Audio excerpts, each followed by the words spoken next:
ആരും ആരുടെയും റീപ്ലേസ്മെന്റ്സ് ഒന്നും അല്ല. പുതിയ ആൾക്കാർ നമുക്ക് സർവൈവ് ചെയ്യാൻ ഇവിടുത്തെ ബേസിക് സർവൈവ് കാര്യങ്ങളൊക്കെ ചെയ്യാൻ വേണ്ടിയിട്ടുള്ള റിക്രൂട്ട്മെന്റ്സ് മാത്രമാണ്. നമ്മൾ ആരുടെയും പകരമായിട്ടൊന്നും എടുക്കണില്ല.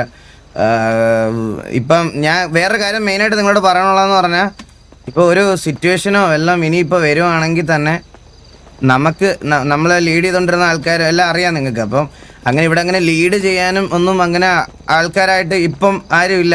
നമുക്ക് എന്തെങ്കിലുമൊക്കെ സിറ്റുവേഷൻ വരുവാണെങ്കിൽ പണ്ട് നിങ്ങളൊക്കെ എല്ലാവരും പറഞ്ഞ് അങ്ങോട്ടും ഇങ്ങോട്ടും പറഞ്ഞ് കളിച്ചതുപോലെ തൽക്കാലം കളിക്കുക. നിങ്ങൾക്ക് ഈ കൂട്ടത്തിൽ ആരെങ്കിലും നിങ്ങൾക്ക് പുള്ളി കോൾ വിളിക്കണ കൊള്ളാം, അല്ലെങ്കിൽ മുന്നോട്ട് പോകണത് കൊള്ളാം എന്നൊക്കെ തോന്നുവാണെങ്കിൽ മാത്രം നമുക്ക് അന്നേരം ഒരു സമയം നമ്മുടെ കൂട്ടത്തിൽ ഒരാളെ ഈ പറയണത് പോലെ ലീഡ് ചെയ്യാൻ എനിക്ക് തോന്നുന്നു. ചന്ദ്രനെ കൊണ്ടൊക്കെ അതൊക്കെ പറ്റുമെന്നൊക്കെ തോന്നുന്നു. ഉറപ്പായിട്ടും. പിന്നെ എത്ര ഞാനെന്ന് പറഞ്ഞ കുറച്ച് നാള് നമ്മള് പബ്ജിയിലൊക്കെ ഇല്ല, അവിടെ നമ്മള് കൊറേ കാര്യങ്ങൾ ഇങ്ങനെ ചെയ്തിട്ടുണ്ട്. സത്യം പറഞ്ഞ നിനക്ക് എന്തുകൊണ്ട് എന്നെ ട്രസ്റ്റ് ചെയ്യാം. നിങ്ങളെ ദേഹത്ത് മണ്ണ് നീ അണ്ണന്റെ നീ സംസാരിക്കണ്ട. കേട്ടൂടാ. വണ്ടി കളിച്ച ആളാണ്ട് എനിക്ക് ഇതിനോട് യോജിപ്പിലേക്ക് നീ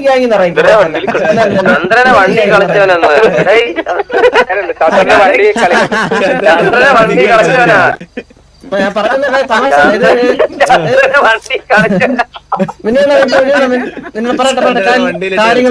കാര്യങ്ങൾ നമ്മൾ സ്ട്രൈറ്റ് ആണ്. നിങ്ങൾക്ക് എന്തുകൊണ്ടും എന്നെ ട്രസ്റ്റ് ചെയ്യാം.